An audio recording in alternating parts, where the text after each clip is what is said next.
The lawyer's conference room smelled like cold air conditioning and new carpet, the kind of smell that has no memory in it, no history, nothing human. I sat at the far end of the long table in my gray no, not that word, my gray tunic, the one I ironed myself that morning, while the incense on my husband's altar was still curling smoke toward the ceiling, and I watched my son Vincent arrange his folders like a man who had rehearsed this moment many times before. He arrived. He did not look at me when I walked in. That was the first thing I noticed. Not the lawyer. Not Derek Tran sitting beside Vincent with his laptop already open. His fingers poised above the keyboard like a pianist waiting for the conductor. Not the two men from the pharmaceutical chain whose names I had already forgotten because men like that are interchangeable, their suits the same shade of ambition. No. The first thing I noticed was that my son did not look at me when I walked in. Vincent had his father's jawline and none of his father's patience. He got that from somewhere else. I was never sure where. The lawyer, a young man named Mr. Fawn who kept clicking his pen, slid a folder across the table toward me. Transfer documents, he said. For the transition of ownership. He used the word transition like it was gentle, like it was a kindness. I did not open the folder. I set my hands flat on top of it instead. My hands are not beautiful hands. 40 years of counting pills, of opening child-proof caps, of writing labels in the careful print my customers could read without their glasses. 40 years leave marks. The skin on my knuckles is thicker than it used to be. There are small scars I cannot explain anymore. My wedding ring has worn a permanent groove into my left finger, even though the ring itself has sat in the blue velvet box on the altar shelf for 3 years now, since the morning I buried Min and decided I was not yet ready to take it off but also not ready to keep wearing it. Vincent finally looked up. He said it then. Not loudly, not cruelly in the way that requires volume. He said it in the tone of a man explaining something obvious to someone he has stopped expecting to understand. You were just the face on the sign, Mom. The pharmacy was always mine to run. You just didn't know it yet. The two men from the pharmaceutical chain shifted in their chairs. Derek Tran's fingers stopped moving above his keyboard. Mr. Fawn clicked his pen once, and then did not click it again. I looked at my son. I smiled. Not the smile people expect from a mother in that moment, not trembling, not wounded, not the kind that asks, please reconsider. Please remember who raised you. Please remember who held your hand the first time you had a fever, and your father was working the night shift, and it was just the two of us in that small apartment above the original shop on Leloy Street before we had enough money to move, somewhere with a proper staircase. Not that smile. The other one. The one I learned from my own mother, who learned it from hers. The still smile. The smile that gives nothing away because there is nothing left to take. Nobody in that room understood why I was smiling. That was fine. They would. I need to go back. I need to go back to the beginning, or something close enough to the beginning that you can understand what that room was, and what that folder contained and why my son believed, with the full confidence of a man who has planned something for a long time, that I would simply sign. Min and I opened Wynn Family Pharmacy in 1987. I was 28 years old, he was 31. We had been in this country for 6 years, and we had saved for 4 of them, eating rice and dried fish and whatever was on sale at the market on Sundays, putting aside every extra dollar with the discipline of people who understood that money, once lost, does not come back easily. Min kept the savings in a brown envelope tucked behind the photograph of his parents on the shelf. Every Friday night, after the children were asleep, he would take out the envelope and count it and put it back and say the same thing. Almost, May. Almost. The morning we signed the lease on the first space, a narrow shopfront with water-stained ceiling tiles and a back room that smelled like the motor oil of whatever business had been there before Min bought a single red flower from the woman selling them outside the market and put it in a glass of water on the counter and said, "Now it begins." I was the one who knew pharmacy. I had trained for it before we left, had worked in a hospital dispensary, had spent years understanding which molecules fit which locks in the human body and why. Min was the one who knew people. He could talk to anyone. He remembered every customer's name, their children's names, their chronic conditions, the medications they were embarrassed to ask about. He made our customers feel like family. We divided the work the way rivers divide land, not by decision but by nature, each of us flowing to where we were needed. Vincent was born the year after we opened. Then Lily, 6 years later. They grew up in the pharmacy the way some children grow up in restaurants or fields, doing homework on the back counter, learning to count by counting pills into orange bottles, understanding before they understood language that this place was the center of our family's gravity. Or I thought they understood that. The license we applied for in 1987 had both our names on it. Min and May Nguyen. The articles of incorporation, which the lawyer Arthur Pham helped us file because we could not afford to make mistakes, listed me as primary owner and Min as co-owner. This was Arthur's advice. He said, "May, your name should be first. You are the licensed pharmacist. You are the anchor of this business. If anything ever happens," and he was too kind to finish the sentence, but I finished it in my head, "if anything ever happens, the business must stay with the one who can legally operate it." I kept those documents in the tin box. Min had bought the tin box at a market in 1989, a blue-green box with a slightly dented lid and a faded pattern of chrysanthemums on the sides. He thought it was pretty. I thought it was impractical. We disagreed about that for 30 years and then he died, and now I think it is the most practical thing I own because it has kept everything safe inside it while the world outside changed and changed and changed. After Min died, I grew quieter.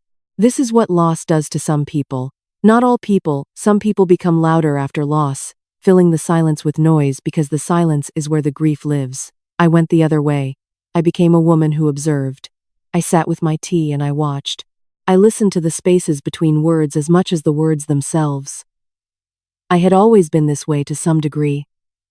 But grief sharpened it.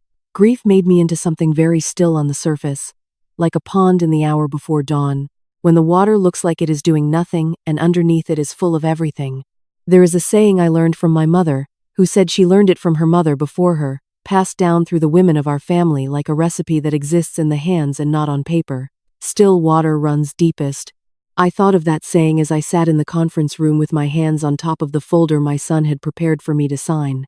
Still water, deep current. I was not what Vincent saw when he looked at me across that table. He saw an old woman in a gray tunic who kept a tin box and burned incense for a dead man, and did not understand how modern business structures worked. He saw a face on a sign. He had never learned to read still water. That was his mistake, the first one. And the one that would cost him everything. The altar shelf runs the full length of the east wall in my living room. Min built it himself in 1999, the year we finally moved from the apartment above the original shop into the house on Phan Dinh Phung Street, a real house, with a staircase that did not creak on the third step, with a kitchen that had enough counter space for 2 people to cook at the same time, with a garden in the back where I planted lemongrass and perilla because I wanted things that were alive and useful. He built the shelf from dark wood he found at a salvage yard, sanded it smooth by hand over 3 weekends, stained it twice, until the color matched the old photograph frames we had carried from our first apartment. He was not a carpenter by training. He was a man who believed that if something needed to exist, you found a way to make it exist. That was Min. The shelf holds his photograph in the center. It is the one from our 20th anniversary, the year Lily was 13 and Vincent was 19, and we took the whole family to the coast for 3 days, the first real vacation we had ever taken. In the photograph, Min is laughing at something outside the frame. I remember what it was. Lily had dropped her ice cream cone on a dog, and the dog had looked at her with such patient reproach that even the strangers around us stopped to laugh. But in the photograph, you cannot see any of that. You only see Min's face open with joy, his eyes nearly closed, his hand raised mid-gesture, as if he is conducting the moment. I chose that photograph because I want to remember him laughing. Not the other photographs, not the one at the hospital, not the one from the last year when his face had thinned and the effort of smiling cost him something visible. I want the laughing one. I want the one where he is so fully present that the camera barely contains him. In front of the photograph, a small ceramic bowl for incense, 2 orange cups for tea, a dish for fruit, a glass vase where I put whatever is flowering in the garden that week. I burn incense every morning. I pour tea every morning. I have not missed a single morning in 3 years, not when I was sick. Not when the power went out and I had to light the incense with a match held sideways. Not when Vincent came by the previous March with his folders and his careful explanations and stayed so long that the incense burned all the way down before he left. Min would have known something was wrong that day. He always knew. Not from what people said but from what they did not say, the way a pharmacist learns to read the pauses in a patient's explanation of symptoms, understanding that the significant information is often the thing the person has not yet found words for. Min had that same instinct for people. He would have watched Vincent that afternoon and understood. The way you understand weather before the clouds gather. I am a pharmacist by training. I understand bodies and chemistry. Min understood people. Together we understood almost everything. The pharmacy on Leloy Street, the original location, the one we opened in 1987, had a particular smell that I have never encountered anywhere else. Antiseptic and dried herbs and the faint sweetness of the glucose tablets we kept in a jar on the counter for customers who came in dizzy, who needed something immediate before they could talk about what was wrong. That smell was the smell of my working life for 32 years. I know it the way I know my own hands, the way I know the sound of the back door's hinge that needed oiling every 6 months without fail, the way I know the exact creak of the third drawer in the dispensary cabinet, where we kept the controlled medications under lock. Richard Foe came to us in 27. He was 24 years old, newly licensed, earnest in the way of young people who have worked very hard to get somewhere and cannot quite believe they have arrived. He asked if we were hiring. We were not officially hiring, but I watched him stand at the counter and explain his qualifications without overselling them, watched him look at the dispensary with the focused attention of someone who already understood the work, and I told Min that evening at dinner that we should bring him on. Min agreed without asking many questions. He trusted my assessments of professional things the same way I trusted his assessments of people. We had learned over 30 years of marriage and business partnership that our areas of clarity did not always overlap, and that this was a strength rather than a problem if you paid attention to it. Richard learned our systems quickly. More than that, he learned our customers. He learned which elderly woman came in every Tuesday for her blood pressure medication and needed an extra few minutes because her hands shook and the child-proof caps were difficult for her. He learned which young man was too embarrassed to ask questions about the medication he needed and preferred to have things written down on a piece of paper rather than explained aloud. He learned our filing system and our suppliers and the particular preferences Min had about how the front window display should look at New Year. When Min's illness became serious in 2021, Richard took on more responsibility without being asked.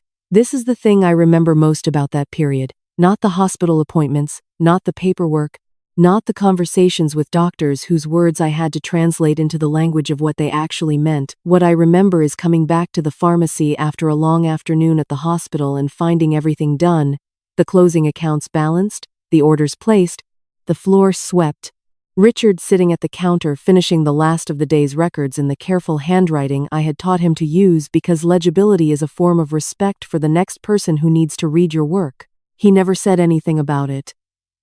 He just did it. After Min died, I went back to the pharmacy within 2 weeks.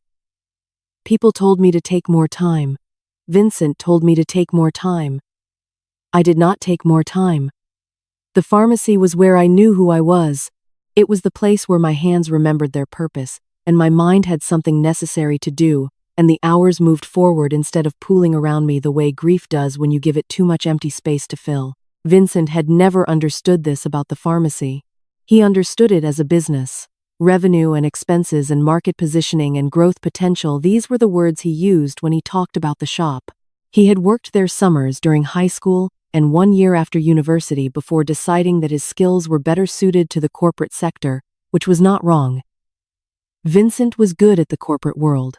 He was organized and persuasive, and he understood how to present information to make it legible to people who needed to make quick decisions. These are real skills. I recognized them in him from the time he was a teenager, but he had never loved the pharmacy the way Lily loved it. The way she would come on weekends as a child and sit in the back room drawing pictures of the medicine bottles with their colored labels, the way she still came to visit even after she was grown and working her design job in the city, sitting on the stool beside the dispensary counter, the way she had since she was 8 years old, telling me about her week while I worked. What Vincent loved was the idea of the pharmacy, the asset, the inheritance. I understood this later. I did not understand it then. In the evenings, after the pharmacy closed, I would sit with Min's photograph and drink my tea and tell him about the day. Not aloud, mostly. I am not someone who speaks to the dead out loud, not as a habit. But internally, the way you conduct a conversation in your own mind with someone you have known so long that you can approximate their responses. Hear the rhythm of what they would say. I would tell him about the customers and the small dramas of the day, the medication that had to be returned because the supplier had sent the wrong dosage, the young woman who had cried quietly at the counter until Richard gently passed her a tissue box without drawing attention to it, the stray cat that had started sleeping in the doorway each morning, and that Richard had begun leaving a small dish of water for. I would tell him about Vincent's calls. They had begun increasing in frequency about 8 months after Min died. Weekly at first, then twice weekly, always pleasant. Always asking how I was feeling, whether I was sleeping, whether the pharmacy was too much for me to manage alone. That word alone kept appearing. Are you managing alone, Mom? It's a lot to handle alone. You shouldn't have to do this alone. At the time, I thought it was concern. I sat with my tea on those evenings and told Min's photograph that Vincent was being attentive, that perhaps grief had made him thoughtful, that perhaps I had underestimated how much our family's loss had changed him. I poured the second cup of tea and set it beside the incense bowl, and looked at his laughing face and thought how glad I was that he was not here to see the pharmacy struggling in the post-pandemic years, the slow recovery, the new competition from the chain stores that had moved into the district. I thought that then, later, I would understand that the pharmacy had not been struggling quite as much as certain financial reports had been suggesting it was. But that understanding had not arrived yet. On those evenings, with the incense smoke rising and the garden dark beyond the kitchen window and Lily's last text message still warm on my phone screen, I was only a widow tending her altar, talking to a photograph, grateful for a son who seemed, finally, to be paying attention. I did not yet know what he was paying attention to. The letter came on a Tuesday. I remember because Tuesday is when I water the lemongrass, when I go through the garden in the early morning before the heat settles in, pulling the small weeds that appear overnight as if summoned, checking the soil around the perilla with 2 fingers the way my mother taught me. I was still wearing my gardening gloves when Richard called from the pharmacy to say that a piece of certified mail had arrived addressed to me, and did I want him to set it aside or open it for documentation purposes, the way we handled supplier correspondence. Set it aside, I told him. I will come in this afternoon. I finished the garden. I changed my clothes. I burned the morning incense and poured Min's tea and stood for a moment looking at his laughing face, thinking about nothing in particular, which is sometimes the most honest way to stand in front of someone you have lost. Then I went to the pharmacy. The letter was from the city business licensing office. I recognized the letterhead before I finished pulling it from the envelope, the particular shade of government gray, the formal font. I had received letters from them before over the years, renewal notices, compliance updates, the occasional regulatory change requiring acknowledgement, standard correspondence for a business that had been operating for 37 years. This one was not standard. It was a confirmation notice. It confirmed the successful registration of a new business entity, Nguyen Family Pharmacy, LLC. It confirmed the filing date as 6 weeks prior. It confirmed the registered agent as one Vincent Nguyen. It listed me nowhere. I read it twice at the dispensary counter while Richard organized the afternoon's prescription queue behind me, while the ceiling fan turned its slow circles, while the smell of the shop moved around me the way it always had, antiseptic and dried herbs, and that faint sweetness from the glucose jar. The ordinary sounds of the ordinary afternoon, and me, standing in the middle of it, reading a document that rearranged the floor beneath my feet without anyone having asked my permission. I folded the letter, put it back in the envelope, set the envelope in my bag. Richard asked if everything was all right. I told him yes, a minor administrative matter. He nodded and returned to his work, because he trusted my assessments of administrative matters the way Min had, the way people who have worked alongside you for 15 years learn to read the difference between actual trouble and the small bureaucratic friction that accumulates around any long-running business like sediment. He did not know that I had never authorized a new LLC. He did not know that I had signed nothing, requested nothing, filed nothing. He did not know because I did not tell him, and I did not tell him because I was not yet certain of what I knew. A good pharmacist does not act on incomplete information. A good pharmacist looks at all the data before drawing a conclusion, because the wrong conclusion, administered with confidence, can cause serious harm. I drove home. I made tea. I did not sit at the altar shelf the way I usually did in the evenings, with the incense and the quiet conversation in my own mind. Instead, I went to the tin box. The tin box lived on the bottom shelf of the wardrobe in my bedroom, behind the folded winter blankets I had not needed in 2 years because I could no longer tolerate the weight of them, had switched to lighter quilts after Min died, and found I could not switch back. I moved the blankets and lifted the box out, and carried it to the kitchen table, and set it down under the overhead light. Min had painted a small chrysanthemum on the inside of the lid in 1992. A tiny thing, barely 2 centimeters wide, done with the tip of a fine brush he had borrowed from Lily when she was 3 years old, and going through what he called her artistic phase. The flower was imprecise. The petals were uneven. I had teased him about it for years. It was the first thing I saw when I opened the lid. I did not have time to feel anything about it. I went through the documents methodically, the way I would organize a patient's medication history by date, by category, by relevance to the question at hand. The original business license from 1987, both names, city seal in the lower right corner. The articles of incorporation that Arthur Pham had prepared, my name listed first, Min's name second. The original purpose of the entity stated in the clear language Arthur had insisted upon, because he said ambiguous founding documents were the source of more family disputes than any other single factor in his 30 years of practice. Everything was there. Everything I remembered. What was not there was any document authorizing a conversion to LLC status. Any document authorizing Vincent to act as registered agent. Any document bearing my signature that I had not myself signed. I called Vincent that evening. He answered on the third ring, his voice carrying that particular quality of a man who has been expecting a call and has prepared for it. Casual, slightly distracted. The performance of a person doing 3 things at once, too busy to be caught off guard. "Mom," he said, "how are you feeling? Did you eat dinner?" I asked him about the letter. A pause. 1 beat. Maybe 2. Barely enough to notice if you were not paying attention to it. "Oh, that," he said. "That's just a restructuring, for liability purposes. The accountant recommended it, Derek recommended it. You remember Derek? He's been helping with the books since last year. It's standard practice now for small businesses. It protects the personal assets. I should have mentioned it sooner. I just didn't want to bother you with the paperwork details while you're still recovering." Still recovering. As if grief had a fixed duration after which one was expected to have returned to full capacity, and I was simply behind schedule. I asked why my name was not on the new registration. Another pause. Longer this time. "Well, you know how these things work," he said. "The LLC has a different structure. You're still the owner in practice, Mom. Nothing has actually changed. It's more of a technical distinction. Derek can explain it better than I can. I can have him call you tomorrow if you want. Or, we can all sit down together, whatever makes you comfortable. Whatever makes you comfortable."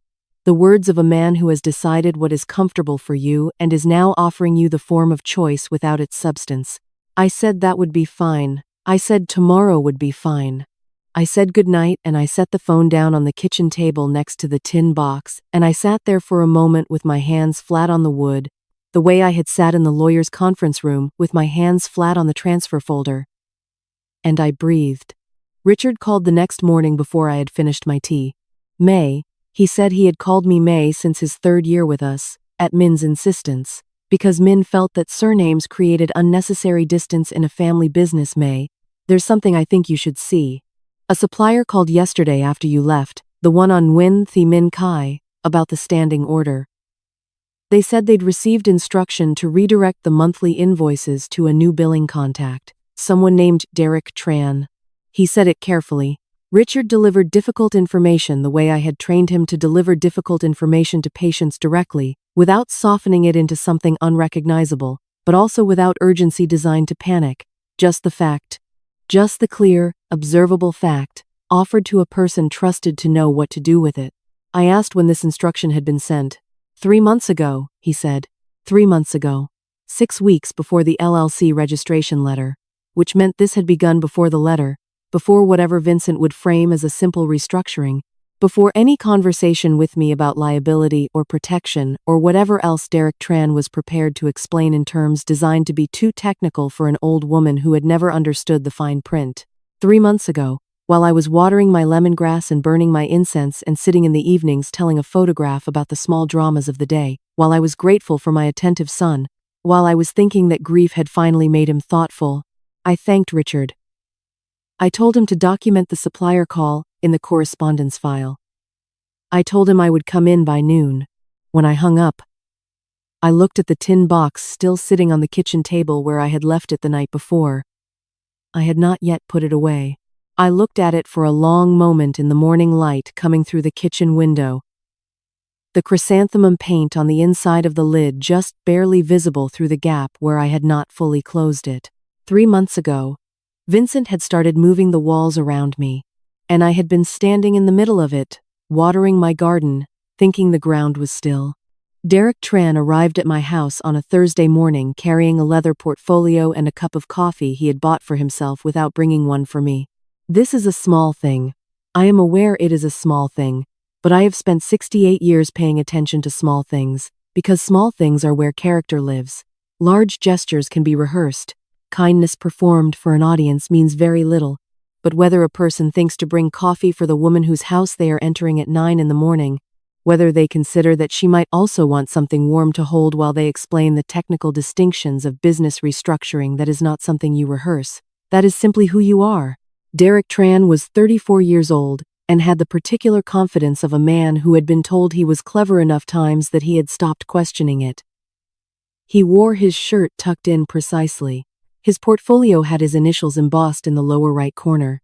He set his coffee on my kitchen table without asking if that was all right, flipped the portfolio open to a prepared page of figures, and began explaining.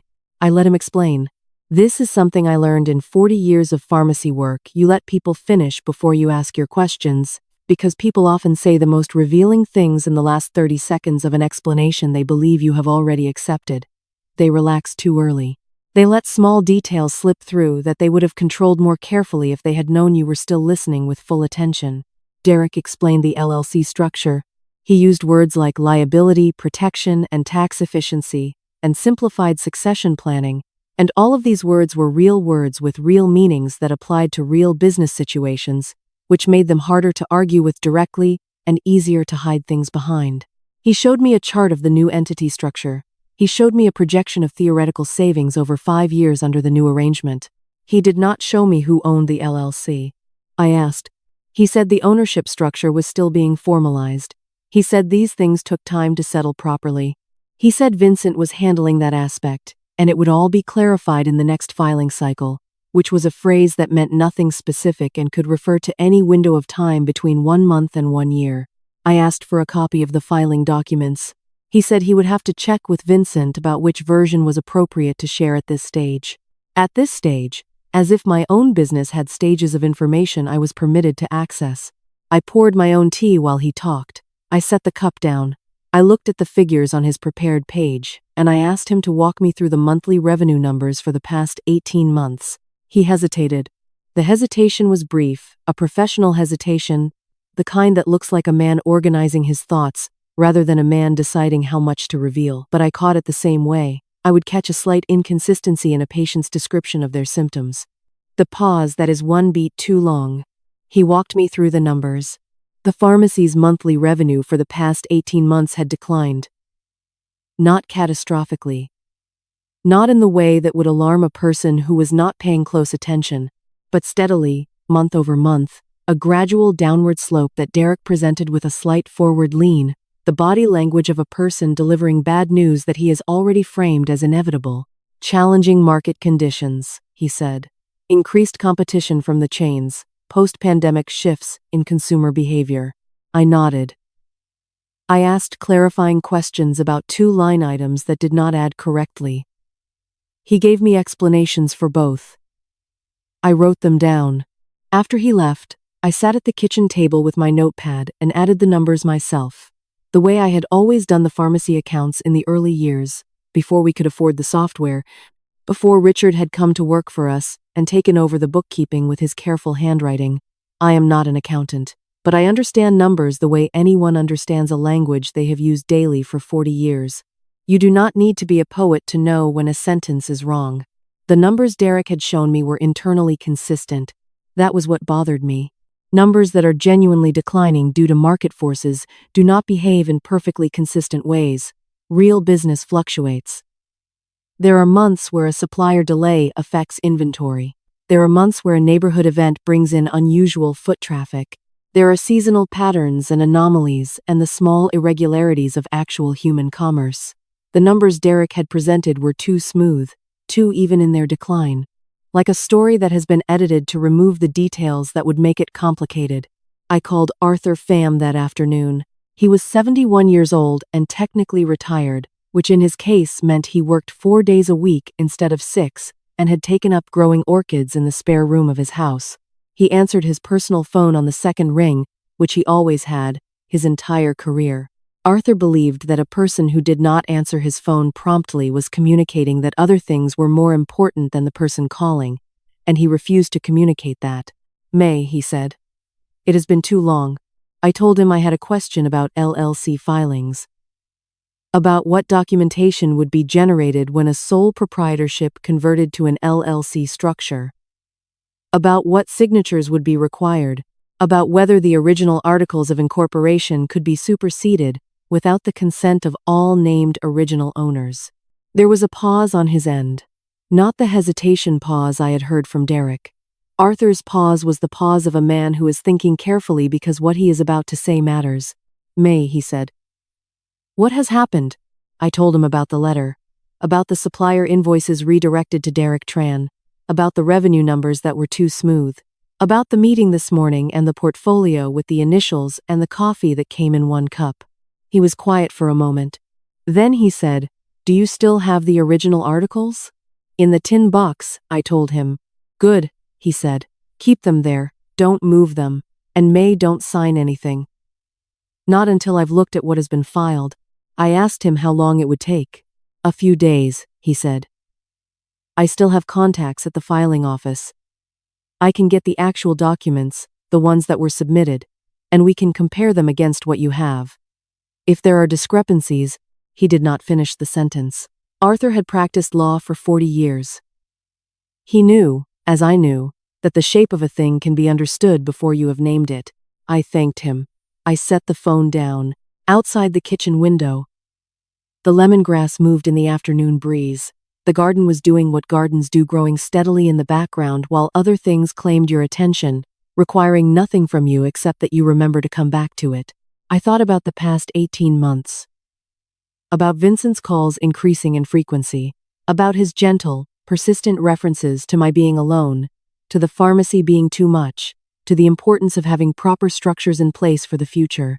About the way he had always called it the family business in a tone that made it sound like a shared thing, a we thing, when the documents in the tin box had always been clear about whose name came first and why. I had attributed his increased attention to grief, to the loss of his father, making him more conscious of impermanence, more aware of the things left unattended. I had wanted that explanation to be true because it was the explanation that required nothing difficult from me, that allowed me to sit at the altar shelf each evening and believe that the people I loved were still, in the ways that mattered, the people I had raised them to be. I had been generous with my interpretation. I wondered now whether generosity had been another word for not looking closely enough. Richard called at 4 o'clock. He said the insurance renewal documents had arrived, and they were addressed to the LLC rather than to the original business name, and the policyholder listed was not May Nguyen. I asked him who the policyholder was. He told me. I sat with that information for a long moment, the phone warm against my ear, the lemongrass still moving outside the window, the incense from the morning long since finished, the altar shelf across the room, holding its photograph, and its quiet, and its small ceramic bowl, with the residue of ash. And then Richard said, "May, there is something else." I found a document this afternoon in the back filing cabinet, in the folder for the 2022 accounts. I don't think it was meant to be there. I don't think I was supposed to find it. His voice was careful in the way it got when he was telling me something he wished were not true. I told him to photograph it and send it to me, and not to mention it to anyone else. He said he would. The photograph arrived on my phone 4 minutes later. I looked at it once. Then I set the phone face down on the kitchen table and pressed both hands flat against the wood and breathed. At the bottom of the document, in the signature line designated for the primary business owner, was my name, written in a hand that was not mine. Arthur called me the next morning before I had finished watering the perilla. I heard my phone ring from inside the house, and I set down the watering can at the edge of the garden bed and walked back through the kitchen door, still in my garden shoes, tracking a little soil across the tiles. I did not rush. I have learned over many years that the information waiting for you in a phone call does not change based on how quickly you answer it. The fact is the fact before you pick up and after. What changes is only when you have to carry it. Arthur, I said. May. His voice was different from the day before. Flatter, more careful. The voice of a man who has looked at something and is now deciding how to describe what he saw. I sat down at the kitchen table. I did not take off my garden shoes. He had received the filed documents from his contact at the business registration office. The actual submissions, not the summary letter, the original paperwork with every page intact. He had compared them against the copies of our founding documents that he kept in his own files from 1987. The ones he had prepared himself, notarized himself, filed himself. In the careful way Arthur had always done everything. He told me what he found. The Articles of Amendment, the document that converted Nguyen Family Pharmacy from its original structure to the new LLC arrangement, bore 2 signatures, Vincent Nguyen as the incoming registered agent, and May Nguyen as the authorizing owner. The signature was not mine. I had suspected this since the night I received Richard's photograph, since I had pressed my hands flat on the kitchen table and breathed through the knowledge of what I was looking at. Suspecting a thing and having it confirmed are different experiences, and I want to be accurate about that difference. Suspecting it had kept me awake. Confirming it settled something in me the way a diagnosis settles a patient who has been living with unexplained symptoms, not relief exactly, but the specific calm that comes from knowing precisely what you are dealing with. Do you know who signed it? I asked Arthur. Not with certainty, he said. But May, there is something else. There is always something else. I have found this to be true in every difficult situation I have navigated in 68 years. The thing you discover is rarely the last thing. It is usually the door to the next thing. The filing was time-stamped, Arthur said. The amendment was submitted 14 months ago, but the notarization date on the signature page is different from the filing date. The signature was notarized 22 months ago. I calculated the gap without meaning to. 22 months. Min had died 26 months ago, which meant whoever had prepared this document had done it 4 months after the funeral. 4 months after I had buried my husband and come back to the pharmacy because I needed my hands to remember their purpose. Someone had been preparing this while I was standing at the dispensary counter filling prescriptions and believing that the ground was still. I asked Arthur what the notarization meant in practical terms. It means someone with notary credentials certified that the person signing that document was who they claimed to be, he said. Either the notary made an error of identity, which does happen but is relatively rare, or the notary was complicit, or he paused, or the signature was added after the notarization, which would be a more serious problem for whoever filed it. How serious? I asked. Criminal, he said, simply.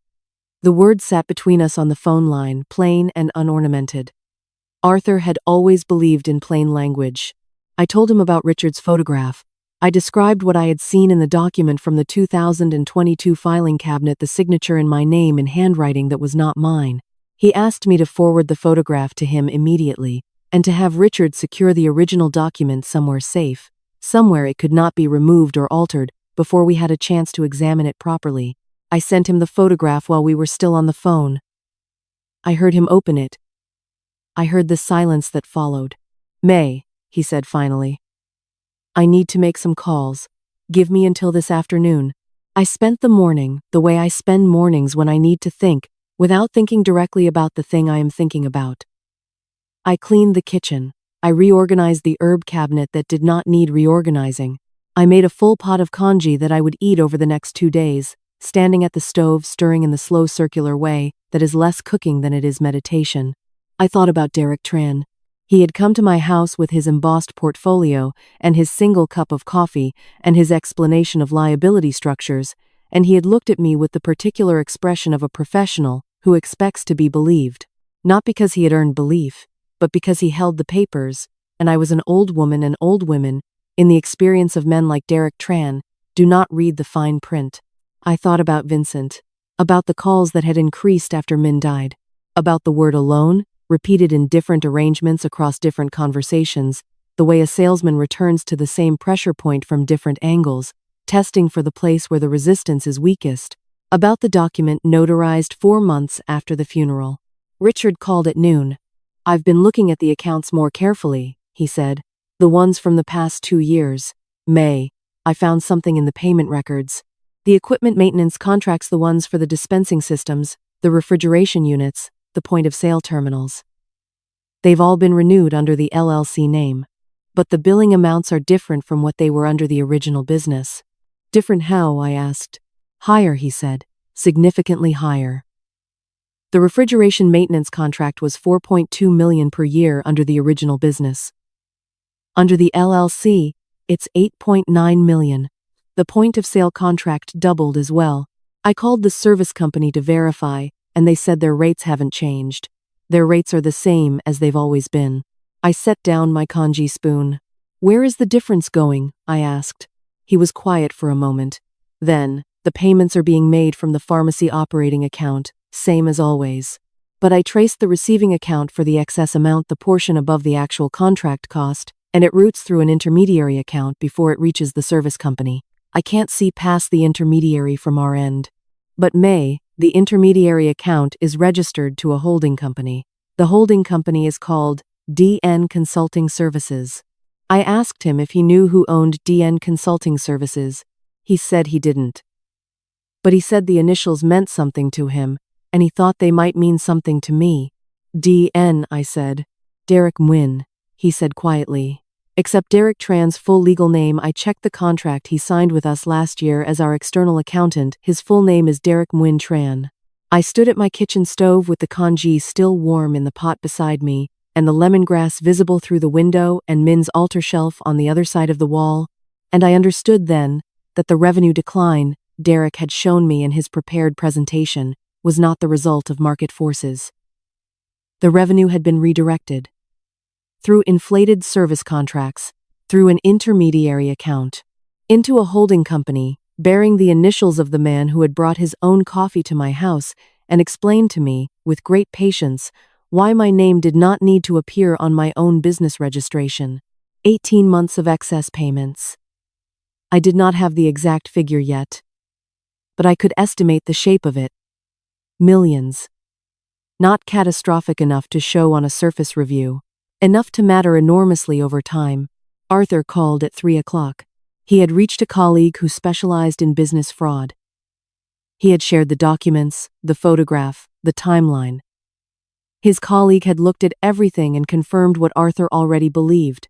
But then Arthur said the thing that changed the dimensions of everything I thought I was looking at. "May," he said. "I had my colleague run a check on the sale agreements connected to the LLC filing. There is a letter of intent on file. A formal letter of intent to purchase Nguyen Family Pharmacy LLC as a going concern." I waited. "The buyer is Meridian Health Group," he said. "They are a national pharmacy chain that has been acquiring independent pharmacies throughout the region for the past 3 years. What is the agreed price?" I asked. His answer arrived like cold water.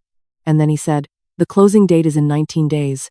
I did not sleep well that night, but I did not lie awake in the agitated way of someone who cannot quiet their mind. I lay in the dark and I thought, which is a different thing. Thinking in the dark has a particular quality: no visual distractions, no daylight suggesting that productive action is required, just the mind moving through what it knows and what it does not yet know, and the space between those two things where the next steps live. By 3 in the morning I had a list, not written down. I have always kept my most important lists in my head, where no one else can read them. The first item on the list was Lily. I called her the next morning at 7, before she left for her studio. She answered with the slightly breathless quality of a person in the middle of getting ready, keys already in hand, bag half packed, the organized chaos of a working life that starts early and ends late. "Mom," she said, "is everything okay?" "Everything is fine," I told her. "I want to ask you something about documents, about handwriting specifically. You studied design. You understand how to look at the way lines are constructed, the way a mark is made. I need someone who can look at two signatures and tell me whether they were made by the same hand." A pause, longer than a pause about design questions would require. "Mom," she said, "what's going on?" "Nothing yet," I told her. "I need to know if you can do this before I explain why." She said yes, of course she could. I sent her 2 photographs. The signature from our original 1,987 articles of incorporation, a clean scan Arthur had made and forwarded to me the previous afternoon. My name in the handwriting I had used for 30 years of professional documents. The particular way I formed my capital M with 2 deliberate strokes rather than a continuous curve. The way the tail of my N extended slightly left. A habit from my early training when my penmanship instructor had told me to give each letter room to breathe. And beside it, the photograph Richard had sent me the same name, on the amended articles, in a hand that had tried to replicate mine and had almost succeeded. Almost. Lily called back in 11 minutes. "Mom," she said, "these are not the same person." I asked her to be specific. I needed her observations in terms I could articulate to someone else, in language that was precise rather than intuitive. She told me. The pressure distribution was different. The genuine signature showed heavier pressure on downstrokes and lighter on upstrokes, a natural result of how I held a pen, while the second signature applied more even pressure throughout, the mark of someone consciously controlling their hand rather than writing from habit. The M was the clearest evidence. Whoever had copied my signature had studied it carefully enough to get the 2-stroke formation correct, but they had made both strokes the same length. In my actual signature, the first stroke of the M is fractionally shorter than the second. Consistently, across every example of my signature that Lily had seen over 30 years. "Mom," she said again. Her voice had changed. The morning rush quality was gone. "Tell me what's happening," I told her. "Not everything, not yet, but enough. The LLC filing, the amended articles, the signature that was not mine, 19 days. The silence on her end lasted long enough that I checked to make sure the call had not dropped. Then she said, "Vincent did this." I did not confirm or deny. I told her I was still gathering information and that I needed her to do 2 things. First, write down exactly what she had observed about the signatures, in precise descriptive language, and send it to Arthur Pham's email address, which I gave her. Second, say nothing to Vincent. She said she understood. I believed her. Lily had always been the child who could keep a confidence, not from secrecy but from an instinctive understanding that some information belongs to the person who gave it to you, and releasing it without permission is a form of theft. I spent the afternoon at the pharmacy, which was itself a form of information gathering. I moved through my usual routines, checking the inventory, reviewing the afternoon's prescription queue with Richard, speaking with 2 regular customers who had been coming to us for more than 20 years. Ordinary things. The surface of an ordinary day. Underneath, I was watching. I watched how the mail was handled. I watched which documents Richard filed, versus which ones he had started routing to a separate tray that had appeared on the back counter sometime in the past 6 months. A tray I had not placed there and had not asked about until now, he told me quietly, without being asked, that Vincent had requested he begin separating operational documents from correspondence, that it was for the restructuring. I asked to see everything in the separate tray. Richard unlocked the cabinet below the back counter. Inside were not 1 tray but 3, each neatly labeled. Supplier contracts, insurance and licensing. Buyer correspondence. Buyer correspondence. I opened the 3rd tray. There were 4 documents, all addressed to Wynn Family Pharmacy LLC, all bearing the letterhead of Meridian Health Group. The earliest was dated 8 months ago. 8 months ago, Meridian had sent a preliminary letter of interest. 6 months ago, a formal indication of intent. 4 months ago, a due diligence request list. 2 months ago, a near-final term sheet with the proposed acquisition price detailed across 3 pages. I had received none of these. They had come to my pharmacy, to the address I had operated from for 37 years, and they had been placed in a tray in a locked cabinet under my own back counter, and I had not known they existed. I read the term sheet carefully. The acquisition price was stated clearly. It was the same number Arthur had told me on the phone. The closing date was confirmed. 19 days from today, now 18. I photographed each document on my phone, slowly and clearly, making sure every page was fully legible. I put the documents back in the tray, exactly as I had found them. I locked the cabinet and returned the key to Richard. He watched me do all of this without speaking. When I handed back the key, he looked at me with the expression of a man who has been carrying something heavy for longer than was comfortable. "I knew about the tray," he said. "I'm sorry, May. Vincent told me it was standard procedure for the transition. I thought you knew. I thought it had been discussed." I told him I understood. I told him it was not his fault. I told him I needed him to continue exactly as he had been, to give no indication that anything had changed, and that I would explain everything when I could. He nodded. He turned back to the prescription queue. His hands were steady. That evening I sat with Arthur on a video call. He had spent the day making careful inquiries through channels I did not have access to, and would not have known to use. His contact at the registration office had confirmed that the notary stamp on the amended articles belonged to a notary public whose license had expired 8 months before the notarization date on the document. "An expired license," I said. "An invalid notarization," he said. "Which means the document, as filed, has a procedural defect that could be grounds for challenging the entire amendment. Combined with the signature evidence Lily has documented, we are looking at a filing that will not survive serious legal scrutiny. But the sale closes in 18 days, I said. "Yes," he said. "So we need to move carefully, and we need to move soon. I want to bring in one more person. A colleague who handles business fraud specifically. She will want to see everything: the original documents, the signature analysis, the buyer correspondence, the financial records showing the diverted payments." I told him to make the call. After the video call ended, I went to the altar shelf. I lit the incense and poured the tea and stood for a moment in the quiet that the evening settles into when the street outside has grown dark and the garden has gone still, and the only sound is the small domestic breathing of a house that has held 40 years of one family's life. My mother used to say that still water runs deepest.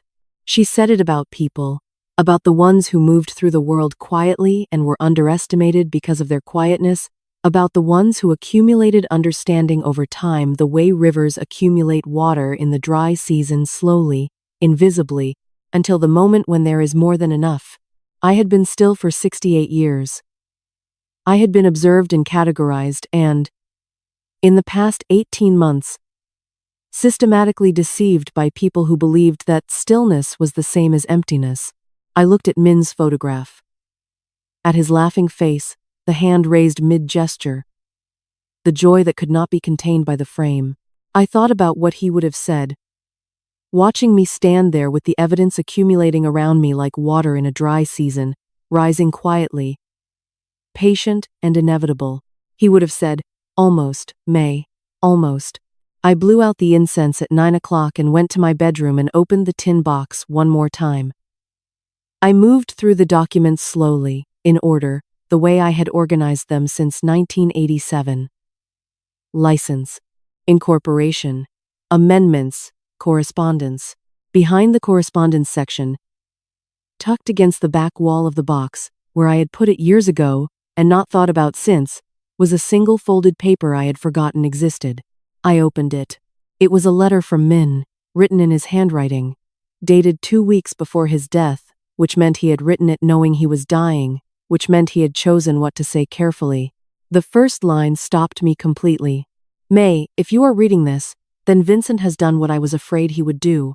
Vincent came to my house on a Saturday morning without calling first. I heard his car in the driveway at 8:45, the particular sound of his engine, the way he always parked slightly too close to the garden wall, a habit from his teenage years that he had never corrected. I was at the altar shelf, finishing the morning incense. I did not move from where I was standing. I let him knock. I let him knock a second time. Then I walked to the door at the pace I always walked, neither hurrying nor slowing, and I opened it. He was dressed well, better than a casual Saturday morning visit required. A pressed shirt, dark trousers, leather shoes that he had polished recently. The clothing of a man who is dressed for a performance. Derek was with him. I looked at Derek once. He looked back with the careful neutrality of a man who has been instructed to let someone else speak first. He held his portfolio. The same one with the embossed initials. I wondered if he brought it everywhere the way some people carry an umbrella more for the feeling of preparedness than any specific expectation of rain. "Come in," I said. They sat at my kitchen table, the same table where I had read Arthur's documents, where I had set the phone down after receiving Richard's photograph, where I had opened Min's letter and read the first line and stood for a long moment with my hands completely still. I made tea. I brought 2 cups to the table and kept one for myself and sat down across from them. Vincent placed a folder on the table between us. "Mom," he said, "I need you to understand something. The sale to Meridian is happening. It is already happening. The due diligence is complete. The financing is confirmed on their end. All that remains is the closing documentation, which requires your signature on the transfer of the original business license." He slid a single page from the folder and turned it to face me. A signature line at the bottom. My name printed beneath it in clean type.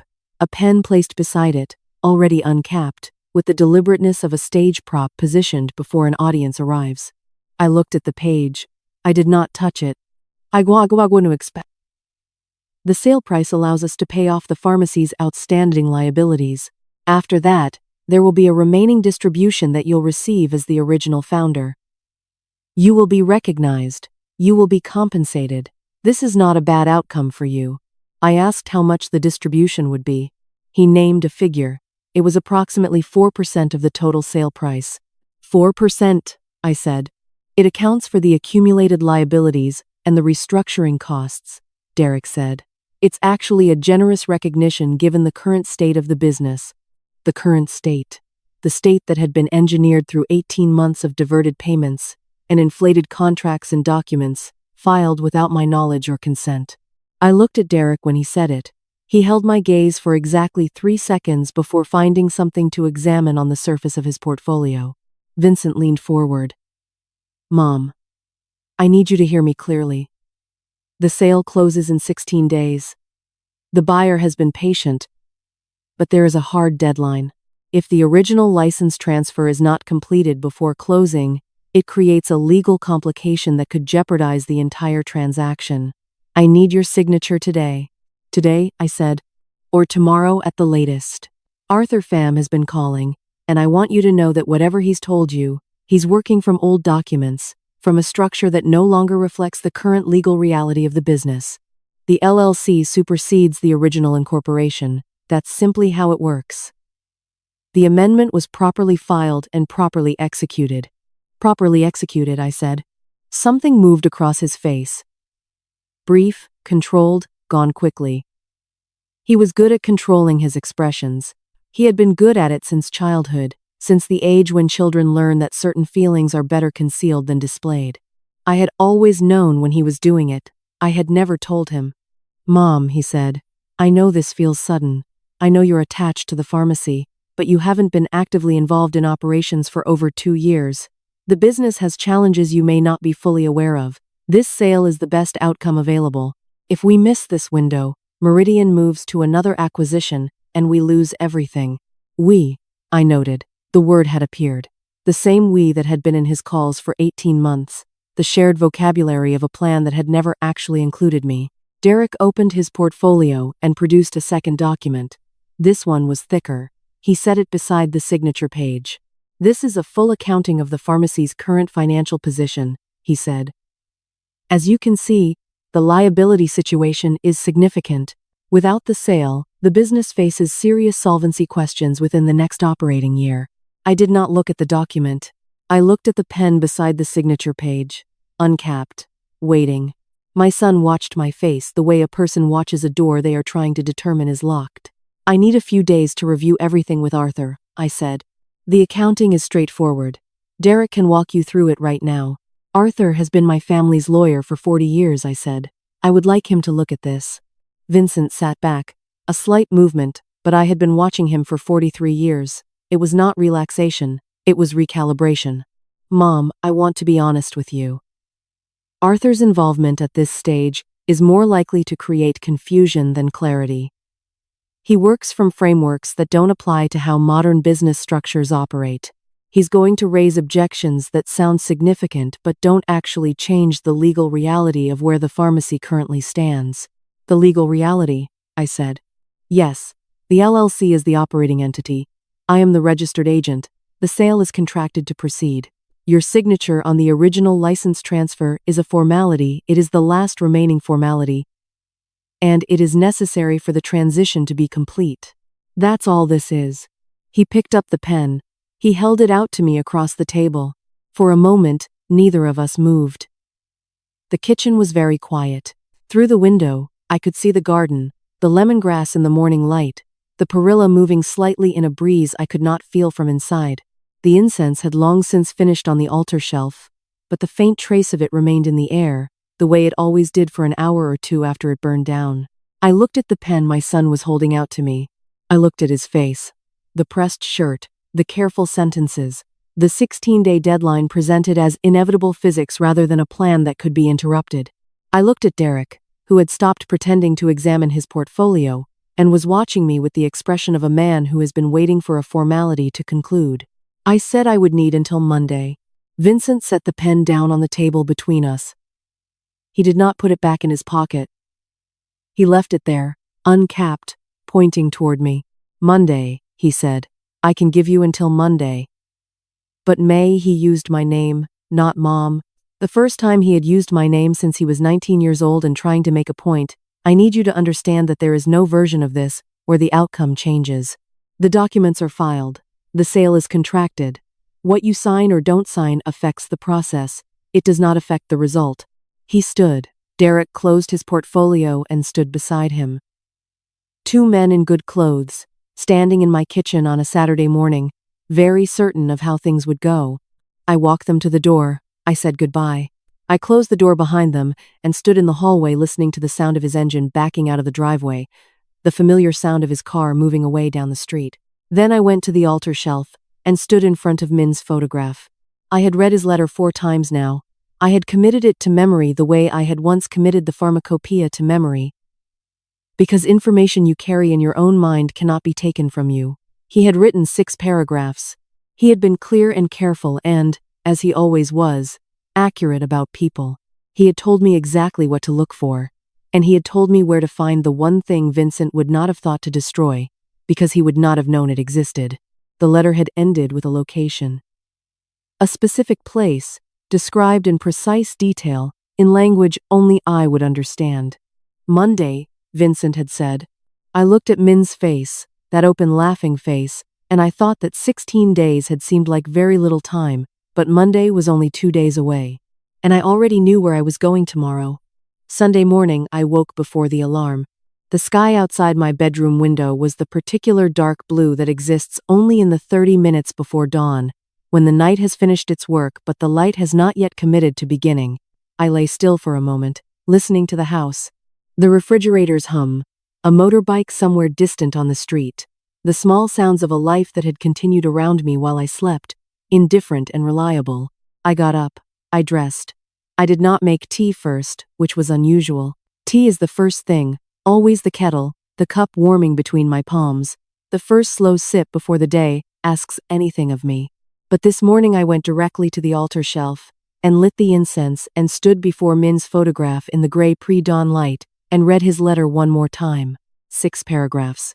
Written in the careful handwriting of a man who had always printed rather than cursed, who believed that legibility was a form of respect. The paper had yellowed slightly at the edges, the way paper does when it has lived in a tin box for 2 years, pressed against older documents, absorbing the particular dryness of enclosed space. He had begun. May, if you are reading this, then Vincent has done what I was afraid he would do. The second paragraph described what he had observed in his last year. Vincent's questions about the pharmacy's valuation. His interest in the structure of the original incorporation, the way he had begun asking Min about estate planning with the focused attention of someone working toward a specific answer rather than seeking general understanding. Min had noticed, the way Min always noticed, because he read people the way I read chemistry patiently, looking for the reaction beneath the surface. The third paragraph was where Min had told me what to look for. He had said, "There is a second set of documents." I made copies of everything when I understood what Vincent was planning. I gave them to someone for safekeeping, someone Vincent would not think to ask, and would not have access to. I did not tell you because I did not want to burden you with my suspicions while I was still alive to protect you from their consequences. I was wrong to make that choice. I am sorry. The fourth paragraph named the person. The fifth paragraph described the location, not an address but a description, precise and personal, in the language of 40 years of shared life. The blue ceramic pot on the third shelf, the one we brought back from the coast in 1994, the trip where Lily dropped her ice cream on the dog, you will know it immediately. The sixth paragraph was 3 sentences. I have loved you since the morning we signed the first lease and you looked at those water-stained ceiling tiles and said nothing about them because you understood that some things you simply begin with what you have. The pharmacy was always yours. It will be again. I folded the letter. I put it in my bag, next to the tin box. Then I got in my car. Mrs. Lone lived 12 minutes away, in the house she had occupied for 35 years on a street lined with flame trees that had grown so large their roots had lifted the pavement in long, gentle ridges. She had been Min's closest friend from his years in the hospital administration office, before we opened the pharmacy, a friendship that had survived 4 decades and the distance of different lives without ever requiring maintenance. She was 81 years old, moved slowly, and had a memory that functioned with the precision of a document scanner. She opened the door before I knocked. She had been expecting me, she said. She had been expecting me for some time. She led me through her living room to the back study, the room that smelled of old paper and the particular brand of medicated oil she had used for her joints since her 60s. The shelves lined every wall. On the third shelf, as Min had described it, a blue ceramic pot with a small chip on the rim. The chip that had happened when Lily, 7 years old, had knocked it with her elbow while reaching past it for something, and Min had kept the pot anyway because he said the chip was part of its history now. Mrs. Lone lifted the pot from the shelf. She turned it over. From inside, rolled and secured with a rubber band that had dried and cracked with age, she removed a cylinder of papers. He brought these to me 14 months before he died, she said. He said you would come when you needed them. He said I would know by the look on your face whether the time had come. She placed them in my hands. I sat in the chair she offered, and I unrolled the papers on the small reading table beside it. Mrs. Lone made tea without asking and set the cup near my right hand and sat across from me and let me read in silence, which is the most generous thing one person can offer another. The first document was a copy of the original Articles of Incorporation. I had my own copy in the tin box. This confirmed nothing new except that Min had thought to duplicate it. The second document was different.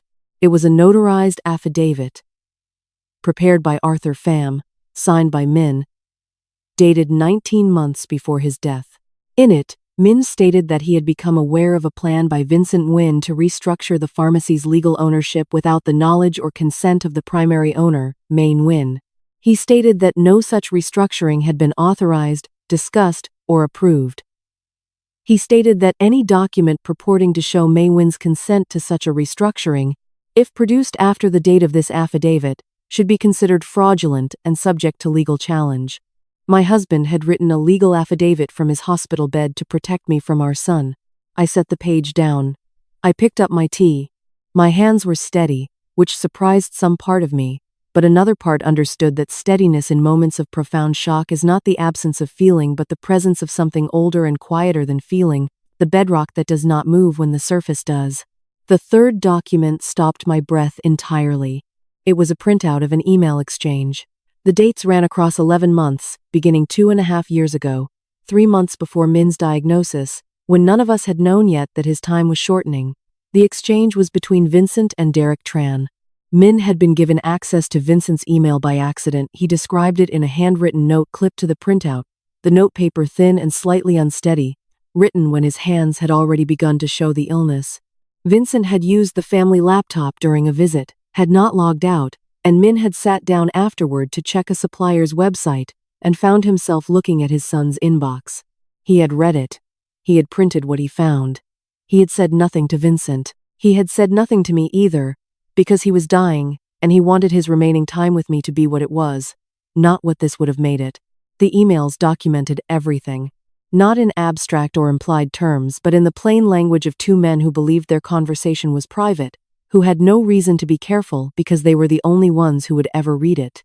Derek's first message asked whether the old woman had any idea what was happening. Vincent's response: none. She thinks I'm being attentive because of Dad's illness. She's grateful. She thinks I'm being attentive. She's grateful. I read that sentence 3 times. I did not read it quickly or accidentally. I read it the way you read something that you need to understand has actually been written, that exists in the world, that was composed by someone you held as an infant and taught to walk and stayed awake with through fevers and watched become a man. She's grateful. He had cultivated my gratitude deliberately. The increased calls. The concern about my being alone. The gentle and persistent attention that I had interpreted as a son becoming thoughtful in the face of his father's death. He had built it like a structure, each piece placed with purpose, and I had stood inside it and been warm and not understood what I was standing in. Later emails detailed the timeline, the amendment filing. The notary arrangement, a friend of Derek's whose expired license neither of them had checked carefully enough. The inflated maintenance contracts and the intermediary account. The letter of intent with Meridian, Vincent's email from 8 months ago said, once the sale closes, she gets enough to feel taken care of, not enough to cause problems. She'll be fine. She doesn't need more than that. She doesn't need more than that. I set the last page down on the reading table. The flame trees outside Mrs. Sloane's window were beginning to catch the morning light, the red-orange flowers just visible at the edges of the leaves. The tea beside me had gone cool.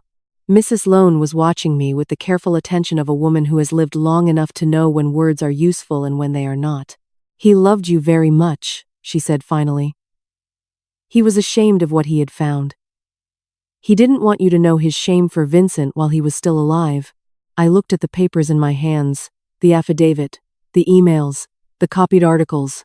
40 years of a life, and then Min spending his last months building me a shelter I would only need after he was gone, from a threat he had discovered and could not eliminate and could not bring himself to speak aloud. He had protected me in the only way still available to him. I picked up my phone. I called Arthur. He answered immediately. Arthur, I said, I have everything. A pause. Everything? He said. Everything, I said. We have 16 days. Tell me what we do first. Outside, the flame trees held their color against the morning sky, brilliant and unhurried, the way beautiful things are when they have been growing for a long time and have no reason to rush. Inside, something in me that had been suspended for 2 years, since the morning I had stood at a graveside and come home to an altar shelf and begun burning incense for a man whose voice I would never hear again, settled into its finale position. Not grief, something older than grief. Purpose. I spent Sunday afternoon at Arthur's office. He had opened it specifically for this meeting, on a day when the building was otherwise empty, when the corridors had the particular hush of professional spaces stripped of their usual purpose. Our footsteps sounded different in that quiet. More deliberate. More permanent, somehow, than the footsteps of ordinary business.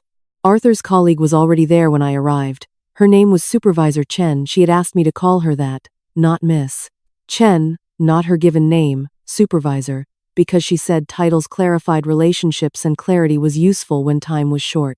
She was 57 years old, compact and precise in the way of someone who had spent 30 years making sure every word she put on paper was the right word in the right place. She shook my hand once, firmly, and did not smile, which I respected. This was not a situation that called for smiling. I laid everything on Arthur's conference table. The tin box first. I opened it and removed the documents in the order I had organized them.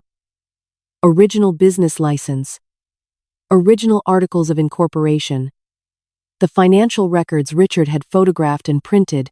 The buyer correspondence from the locked cabinet tray. Then Mrs. Loan's papers, Min's affidavit, the email printouts, the handwritten note in his unsteady late illness script explaining how he had found them. Then Lily's written analysis of the signatures. 3 pages, precise and technical, with the 2 signature images printed side by side and the specific differences annotated with the careful eye of someone trained to see what others overlook. The pressure variation, the stroke length discrepancy, the M that gave everything away. Supervisor Chen read without speaking. She moved through the documents methodically, the way I moved through a patient's medication history, not quickly, not slowly, at the pace the information required. She made small marks in a notebook. She asked 3 questions, each one specific, each one the question I would have asked in her position. When she finished, she looked at Arthur. "This is more than enough," she said. Arthur nodded.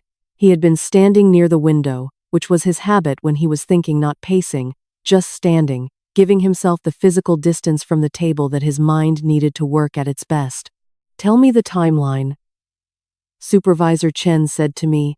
16 days until the scheduled closing, I said. Vincent gave me until Monday for the original license signature, that is tomorrow. She made a note. "The closing cannot proceed without the original license transfer," she said. "That is the one document that remains in your actual possession and cannot be forged without the physical paper. That is your leverage point. That is where we hold." I already understood this. I had understood it since the Saturday morning Vincent sat at my kitchen table with his uncapped pen pointing toward me. He needed that signature. Everything else he had managed to file without me. The original license was the one thing his planning had not been able to circumvent, because the original license was a physical object that had lived in my tin box for 37 years, that I had never digitized, that existed in only one form, in only one place. Min had known this too. I understood that now. The letter, the affidavit, the emails, these were the evidence, but the license was the key. He had known I would hold it. He had trusted me to hold it even without knowing I needed to. We spent 2 hours working through the legal strategy. I will not describe every detail, because some of what we planned needed to remain known only to the people in that room. What I will say is that by the time the afternoon light had moved from the left side of Arthur's windows to the right, we had a sequence, an order of operations. Each step contingent on the one before it, each one building toward the moment that now had a specific location and a specific date. The conference room at Meridian Health Group's regional office. 15 days from today. The scheduled closing. We would not stop the meeting. We would attend it. That was the part that had taken the most discussion. Supervisor Chen had initially proposed a legal filing that would have halted the closing through injunction, requiring Vincent and Derek to respond to formal proceedings before any sale could be completed. It was the cleaner approach legally. It was also the approach that happened in offices and courtrooms and produced documents that most of the people affected would never see. I told her I needed something else. She looked at me. Arthur looked at me. I looked back at both of them and said what I had understood since the Saturday morning my son placed an uncapped pen on my kitchen table and told me the outcome was already decided. He said it in front of witnesses, I told them. The first thing he said to me at the conference room table, with the lawyer and Derek and the Meridian representatives present, was that I was just the face on the sign. He said it in front of people who did not know who I was or what I had built. I want to correct that impression in front of the same kind of people. I want the correction to happen in the same room where the insult was offered. Supervisor Chen was quiet for a moment. Then she said, "That changes the staging but not the substance. We can do that." Arthur smiled slightly, which for Arthur was the equivalent of a standing ovation. Monday morning I called Vincent at 9 o'clock. He answered immediately. I could hear the anticipation in his voice, the controlled quality of a man restraining his relief before it was fully warranted. I told him I needed more time to review the documents with Arthur. The silence lasted 4 seconds. I counted. "May." He said my name again. "Not Mom, I told you Monday was the deadline." Meridian is not going to extend the closing timeline for a document review that has already been completed. "I understand," I said. "I am asking for 1 week." Another silence. Shorter this time. 1 week, he said. "Fine, but I need a commitment from you that the signature will be completed by the end of that week. No more extensions." "Of course," I said. After I hung up, I sat for a moment at the kitchen table. The morning light came through the window at the angle it takes in mid-morning, direct and clear, the kind of light that shows dust on surfaces you thought were clean. The tin box sat closed in front of me. I had not put it back in the wardrobe since Sunday. I had kept it on the table, where I could see it, where it was part of my ordinary field of vision while I made tea and ate meals and moved through the days. I called Richard next. I told him that nothing was to change at the pharmacy. Same hours, same routines, same interactions with suppliers and customers.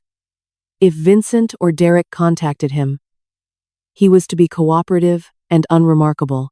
If any documents arrived requiring signature, he was to say he would pass them along to me and then call me immediately. He asked how I was. I told him I was well. He said, "May, I've worked with you for 15 years. I know what well sounds like. This isn't quite it." I was quiet for a moment. Then I said, "You're right. I am not entirely well, but I am clear. There is a difference." He said he understood the difference. I spent Monday afternoon making the calls I needed to make. Lily, to confirm what she would be asked to do, and when. Arthur, to review the document sequence one final time. Supervisor Chen, to verify the procedural steps. Mrs. Lone, to thank her, and to tell her that what Min had asked her to hold had arrived exactly when it was needed. Mrs. Lone said, "I knew he chose the right person to give them to." I did not say anything for a moment. Then I thanked her, and said good night, and set the phone down. In the evenings that week, I maintained every ordinary habit. I watered the garden. I made congee. I burned the incense and poured the tea and stood in front of Min's photograph and conducted the silent conversations that had become the architecture of my widowed life. I slept adequately. I ate regular meals. I kept my body functional the way you keep an instrument in good repair before a performance that requires everything it has. On Thursday, Richard sent me a photograph of a new document that had arrived in the locked cabinet tray, a final closing checklist from Meridian's legal team, with a cover note from their lead attorney referencing the upcoming meeting and listing the required documentation by item.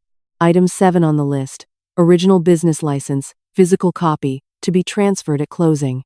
I looked at item 7 for a long moment. Then I went to the wardrobe. I moved the winter blankets. I lifted out the tin box and opened it and found the original license, and I looked at my name on it, and Min's name beside mine, and the city seal in the lower right corner, and the date 1,987 inches, the plain type of an official document that had been doing what official documents do, simply existing, waiting to be relevant in the way that documents outlast the moments that created them. I put it back. I closed the box. I returned it to its place. Outside, the late evening had settled into full dark, and the lemongrass in the garden was invisible but present, the way certain things are when the light goes still there, still rooted, still exactly where you planted it. In 8 days, I would walk into a room full of people who believed they had already won.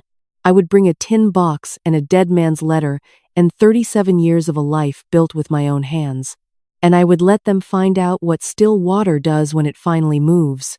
The Meridian Health Group's regional office occupied the 14th floor of a building that had been designed to communicate permanence. Dark glass exterior, a lobby with marble floors and a security desk and young people in professional clothing, moving with the focused efficiency of an organization that believed in its own importance. The elevator was fast and silent. The 14th floor smelled like filtered air and fresh paint, and the particular neutrality of a space that had never held anything personal. I arrived at 9:45. 15 minutes early. Arthur walked beside me. Supervisor Chen had arrived separately, 20 minutes before us, and had positioned herself in the waiting area, with a cup of coffee and a folder, and the expression of a woman who was simply there for a routine professional meeting. We did not acknowledge each other. We had discussed this. Entrances matter, timing matters. We had planned the sequence, the way I had once planned complex medication regimens, each element introduced at the right moment, in the right order, because the wrong sequence could undermine an otherwise correct treatment. Lily was already inside the conference room.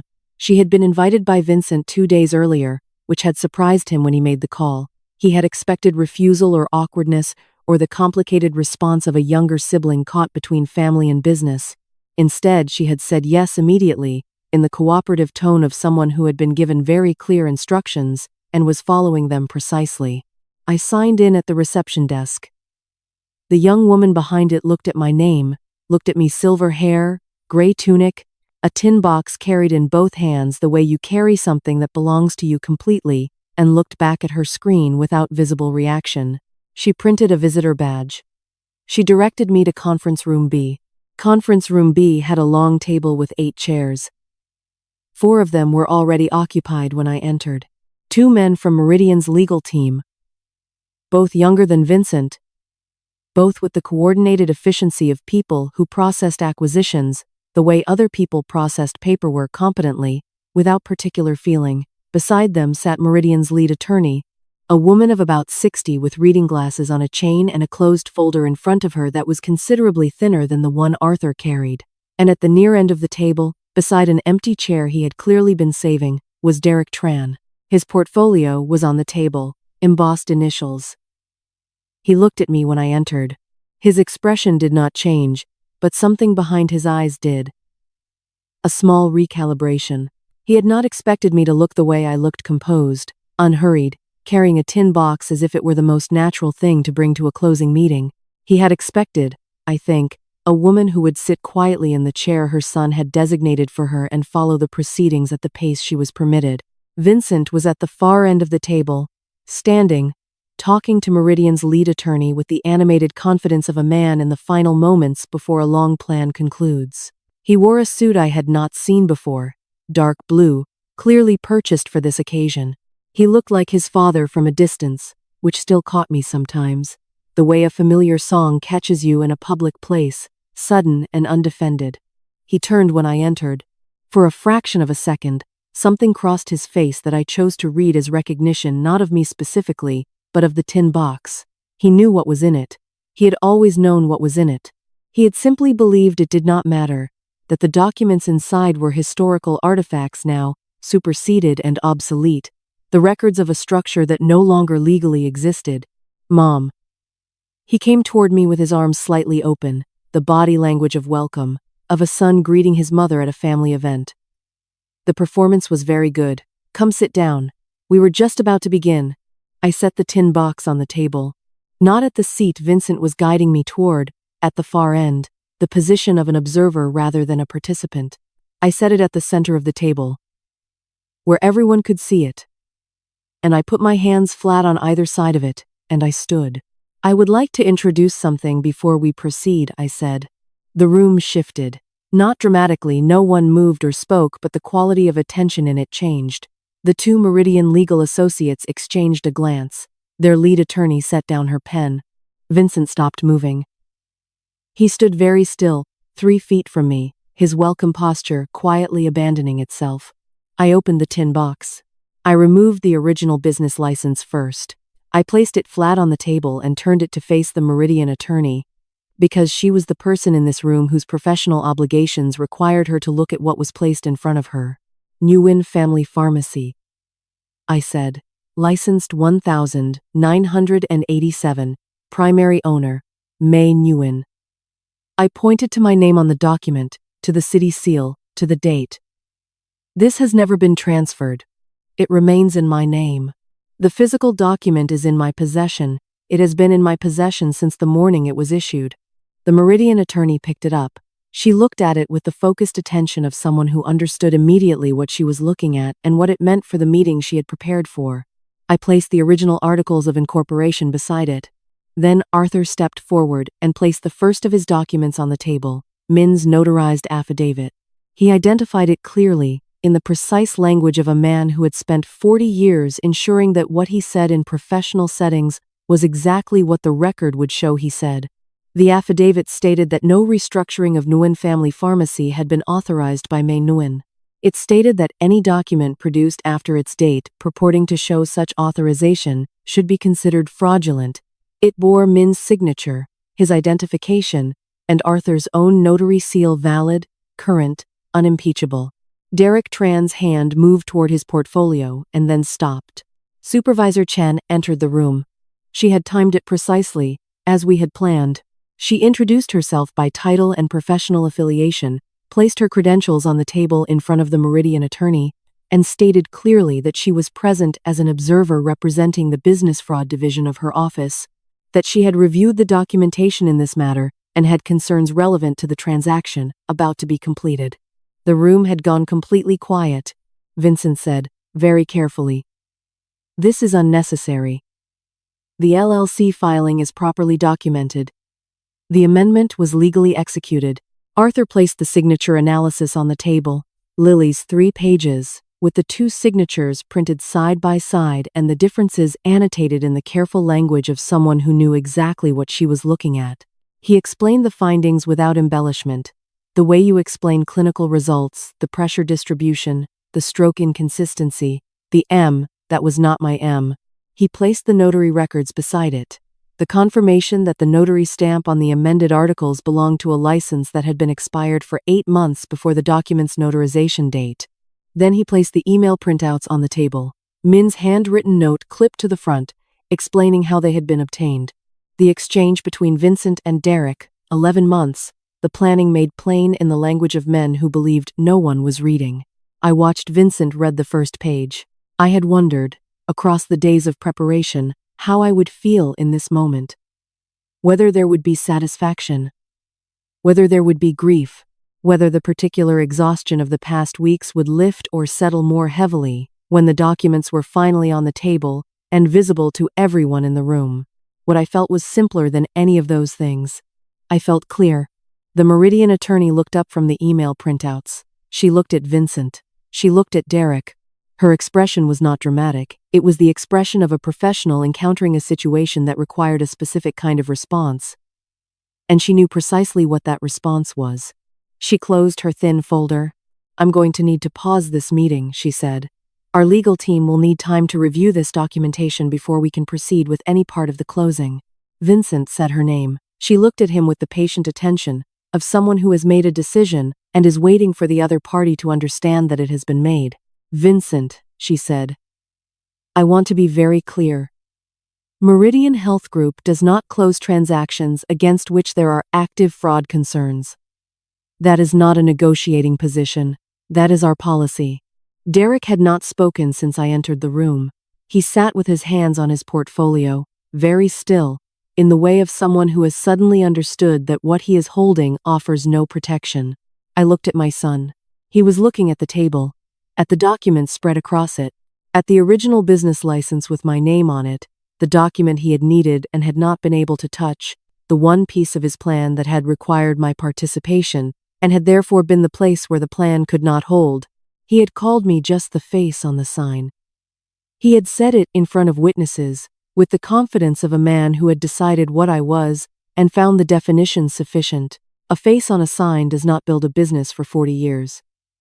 A face on a sign does not receive a letter from a dying man who trusted her to hold what needed to be held. A face on a sign does not stand at a conference table on the 14th floor with a tin box and a dead man's affidavit and 37 years of documented truth. I did not say any of this aloud. I did not need to. The documents said it. The original license said it. My name, printed on city-sealed paper in 1987, said everything that needed to be said about whose pharmacy this had always been. I closed the tin box. I picked it up.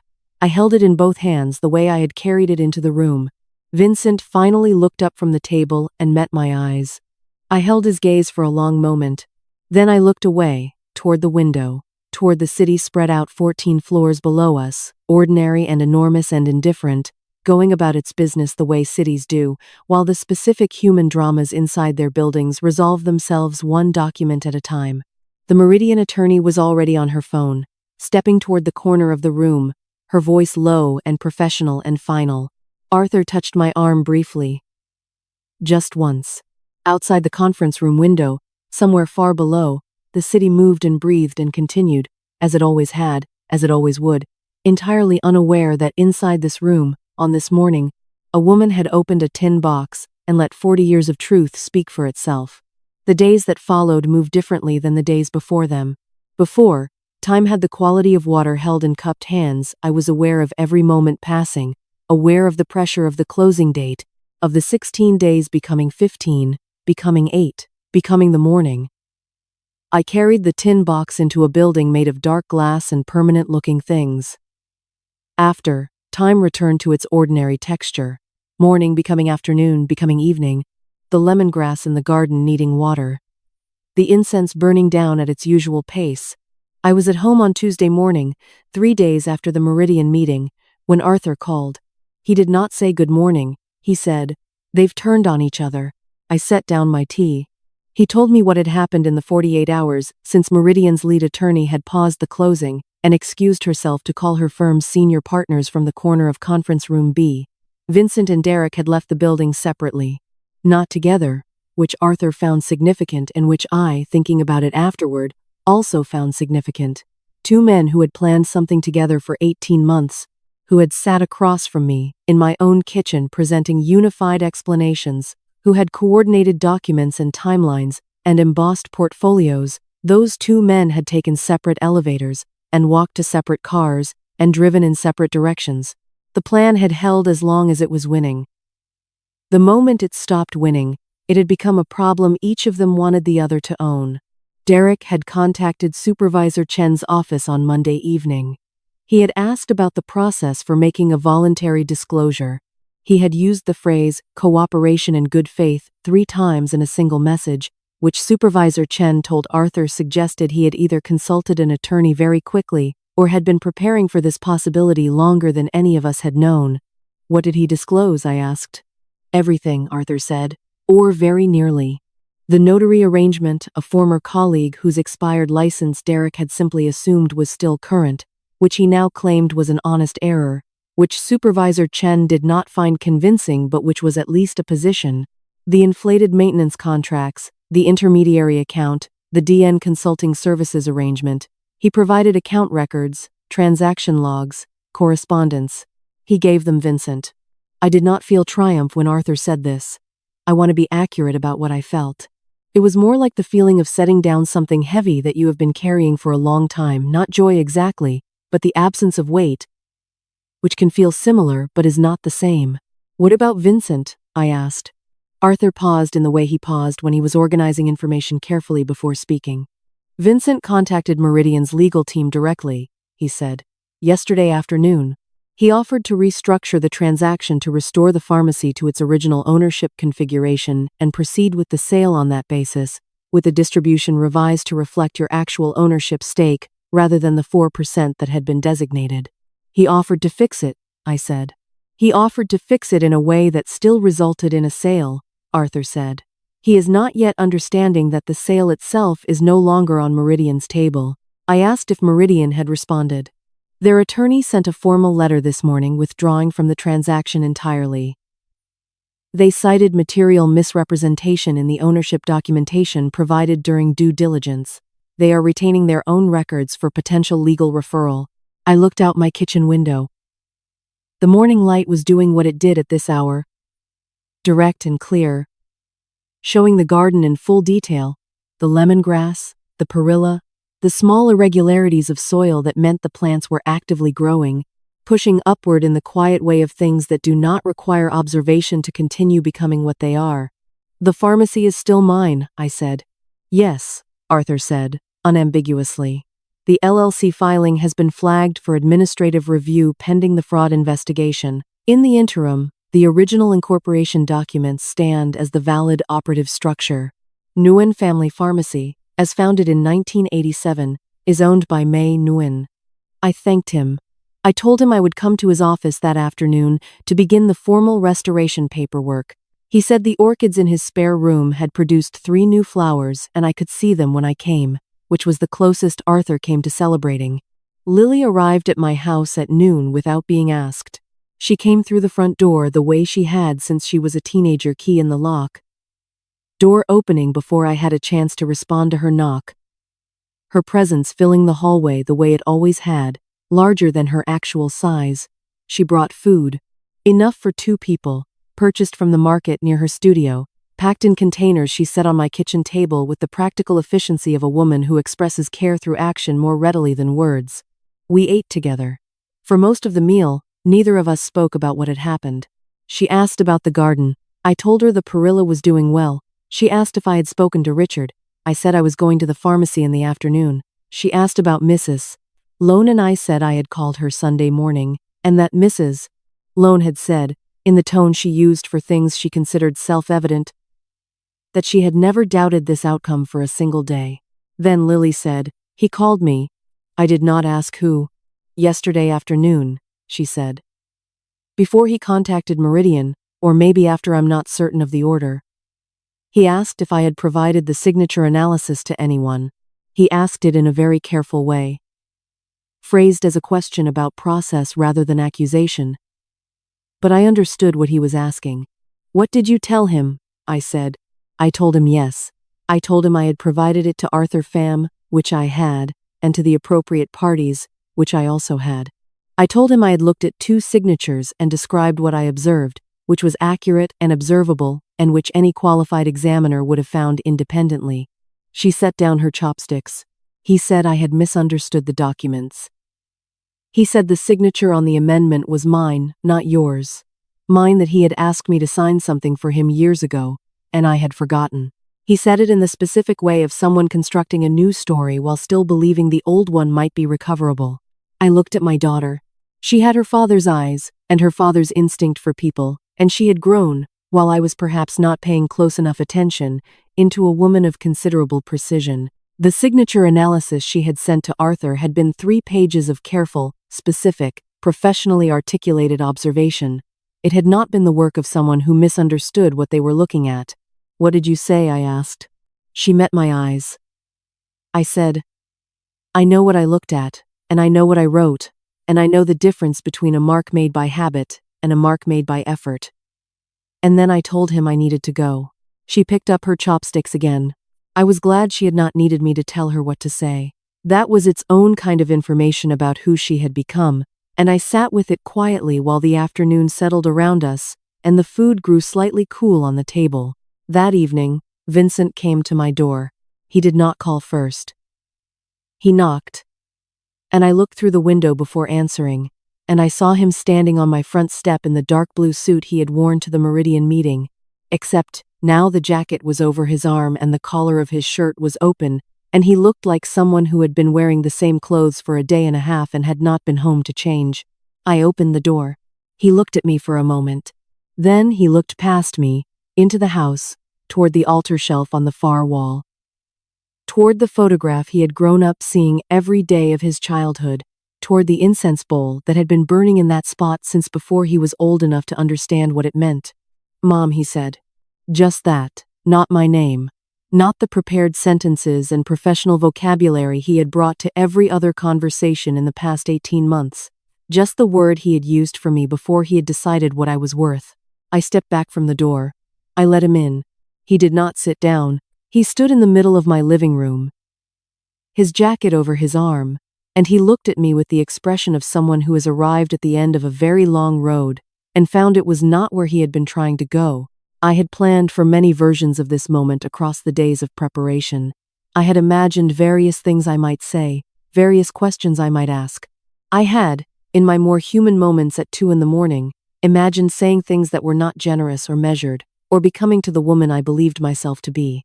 Standing there looking at him, I said none of them. I said, "Your father knew." He closed his eyes. "He wrote it down," I said. "He notarized it. He gave the evidence to someone safe because he was dying and he could not stop you himself, so he made sure I would be able to. That is what he did in his last months, Vincent. That is what he spent his remaining time doing." The silence lasted a long time. Then Vincent made a sound that I will not describe, because there are sounds a mother hears from her child that belong only to that moment and should not be preserved or examined or given language. It was not an apology. It was something that existed before language, below the architecture of justification and strategy, and the careful sentences he had brought to every room for 18 months. I did not touch him. I did not move toward him. I waited until the sound had finished. Then I said, "You should go home, get some rest. There will be a process and you will need to be present for it, but not tonight." He left. I closed the door. I stood in the hallway for a moment in the quiet of the house. Then I went to the altar shelf and looked at Minj's laughing face and said, in the silence that had always held our most important conversations, "I found it." I used it. It worked. The incense had burned down. The bowl held only ash. Outside, the city moved through its evening, ordinary and enormous. And somewhere in it my son was driving home through streets he had known his whole life. And Lily was in her studio, and Richard was closing the pharmacy for the night, locking the back cabinet, turning off the lights in the dispensary, leaving the glucose jar on the counter for tomorrow. And I was here, in the house where I had lived my life, with a tin box on the kitchen table and a garden outside the window that needed watering in the morning. Still here, still standing, still, as I had always been, exactly what I was. The restoration paperwork took 11 days.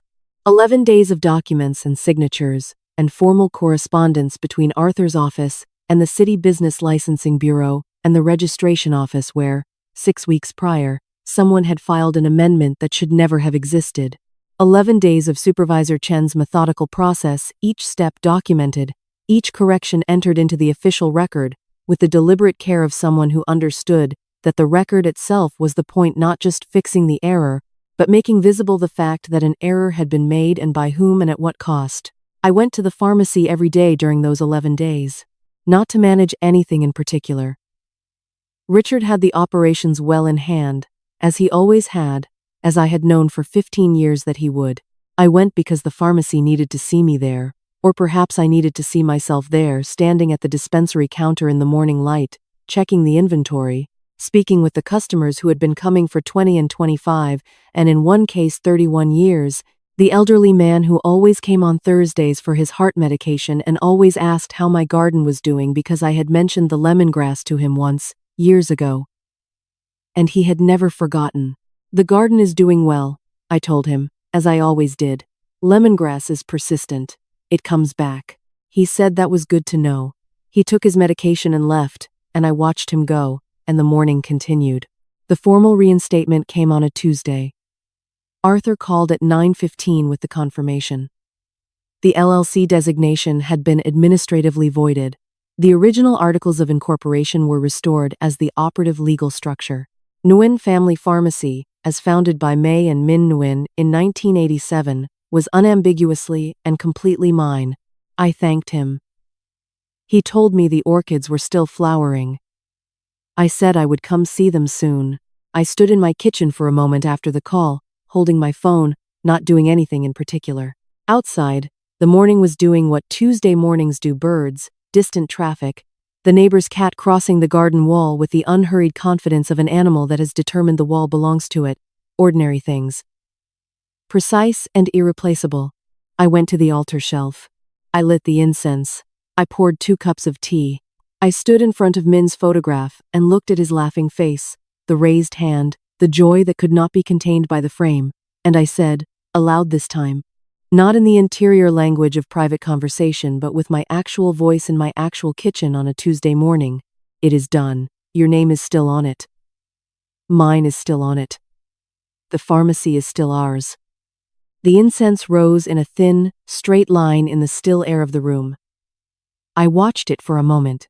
Then I folded the letter, the one he had written from his hospital bed, the one I had carried in my bag every day for the past 3 weeks, and I returned it to the tin box. I placed the tin box back in its position behind the winter blankets in the wardrobe. I did not feel the need to keep it on the kitchen table any longer. It had done its work. It could rest. I called Richard. When he answered, I told him the reinstatement was confirmed. There was a silence on his end that lasted long enough that I checked. The call had not dropped, and then he made a sound that was brief and controlled and which I chose not to comment on. He said, "What do you want to do about the sign?" The sign above the pharmacy entrance had been changed during the LLC period. A new panel had been installed over the original, bearing the LLC name in a clean modern typeface that I had never been consulted about and had never approved. It had been there for 8 months, long enough that I had become accustomed to seeing it without registering the alteration. "Take it down," I said. "The original sign is in the storage room, left side, behind the shelving unit, wrapped in brown paper." He said he knew exactly where it was. He said he had made sure nothing happened to it. I was quiet for a moment. Then I said, "Richard, I want to talk to you about something." He waited. I told him what I had been thinking about during the 11 days of paperwork and ordinary mornings at the dispensary counter. I told him that I was 68 years old and that the pharmacy had been the structure of my life for 4 decades and that I did not want to give it up, but I also understood that the ground shifts beneath a person's feet as the years move forward, and that what a place needs in order to continue being itself is sometimes different from what it needed when it began. I told him I wanted to make him a partner. Not a manager, not a senior employee, but a named partner in the business, with equity and standing and a voice in its future equal to mine. I told him I would have Arthur draw up the documents. I told him his name would be on the license alongside mine, the way Min's name had been, the way a pharmacy that has held a community for 37 years deserves to be held in return by more than one pair of hands, by people who understand what it is. He did not say anything for a long time. Then he said, very quietly, "May, I have wanted to ask you about this for 5 years. I didn't know how." I told him he should have asked. I told him I should have offered. I said we had both waited too long, and that starting now was better than continuing to wait, which is true of most things. He laughed. It was a short sound, genuine, the laugh of a man releasing something he had carried carefully for a long time. "I'll see you this afternoon," I told him. "We'll put the sign back up together." Lily came to the pharmacy that afternoon. She did not announce she was coming. She appeared in the doorway at 2 o'clock in her work clothes, a smear of something that might have been ink or paint on her left forearm, her bag over one shoulder, looking at the freshly restored sign above the entrance, with the expression of someone encountering a thing they had been hoping to see. She took a photograph of it on her phone. I watched her do it, and did not comment. Inside, she sat on the stool beside the dispensary counter, the stool she had sat on since she was 8 years old, and she told me about her week. A project that was going well, a client who was difficult, a friend whose new apartment she had helped paint on the weekend, which explained the forearm. I measured and counted and labeled while she talked, the way I always had, the way the counter had always been the place where the talking happened while the hands did something else. At some point, she said, without changing her tone, "Vincent called me again." I waited. "He's getting some help," she said. "I don't know what that means exactly." He didn't explain and I didn't ask. But he said he was getting help and I believed him. Or, I believed that he believed it, which is maybe the same thing at the beginning. I labeled a bottle. I set it in the pickup tray. I took the next one. "And you?" I asked. She was quiet for a moment in the way she got when she was being honest rather than reassuring. "I don't know yet," she said. "He's my brother. That's not a small thing. But it's also not a simple thing. I think I need some time to figure out which feelings are mine and which ones are just habits." I looked at her over the counter. She looked back at me with her father's eyes. Clear and direct. "That is the wisest thing I've heard anyone say in several months," I told her. She smiled. It was her father's smile also. I had learned to be glad about that rather than undone by it. She left at 4. I walked her to the door and watched her go down the street, her bag over her shoulder, her phone already in her hand, moving back into the life she had built with the particular energy of someone who has not yet finished building it. Richard locked up at 6. I stayed a few minutes after he left, the way I always had. The pharmacy quiet around me, the ceiling fan turning its slow circles, the glucose jar on the counter. I walked through the dispensary. I checked the locks on the cabinets. I turned off the lights in the back room one at a time, leaving the front lights on last, the way Min had always done, because he said the front lights on after hours told the street that someone cared about the place. At the door, I turned and looked back at the pharmacy in the low light. The counter, worn smooth at the edges from 40 years of hands resting on it. The shelves, organized in the system I had developed in the first year and refined over every year since. The photographs on the side wall, customers who had become friends, staff who had come and gone, a picture of Min and me standing outside on the day we reopened after our first renovation, both of us younger than my children were now, squinting into the sun. The sign above the entrance, restored, legible from the street. Nguyen Family Pharmacy. Established 1987. Not the face on the sign, the hands that built what the sign named. The name that was there in 1987 and was there now and would be there, I intended. For as long as there was a pharmacy to put a name above. My mother used to say that still water runs deepest. I had thought about this saying in chapter 1 of this story, standing before the lawyers with my hands flat on a folder I had not opened. I had thought about it in the months of gathering and waiting and the particular discipline of moving towards something without letting the people in your way know you were moving. I had thought about it at 2 in the morning and in the garden and at the altar shelf and at Arthur's conference table while Supervisor Chen read through documents with the focused attention of someone who knew exactly what she was looking at. I thought about it now, standing at the door of my pharmacy in the early evening light, the city outside settling into its ordinary rhythms, the street alive with the small ordinary commerce of people moving between the places that made up their days. Still water runs deepest. Not because it is passive, not because it is waiting for something to happen to it, but because it has been accumulating, gathering, deepening, moving in ways that are not visible on the surface, and when it finally moves in full, it moves with everything it has collected. I turned off the last light. I stepped outside. I locked the door. I stood on the step for a moment in the evening air, the sign above me, my name in the letters my husband and I had chosen together in 1987 from a catalog of typefaces spread across our kitchen table, the two of us deliberating over something as small and as permanent as how our name would look to the street. We had chosen well. I walked home through the early evening, through streets I had known for 40 years, past the flame trees and the market stalls, and the neighbors who nodded as I passed, through the gate of my own garden where the lemongrass was doing what lemongrass does when it is tended and given time, growing back, as it always did, persistent and fragrant and entirely, completely itself. There are people in this world who built everything with their hands and asked for nothing in return, and sometimes the ones they loved most are the ones who forgot to look. If you have ever been dismissed, overlooked, or underestimated by someone who should have known better, May's story is for you. You are not invisible. You never were. If this story moved you, please give it a like and subscribe to the channel. There are more stories like this one, and we tell them for people exactly like you. We want to hear from you.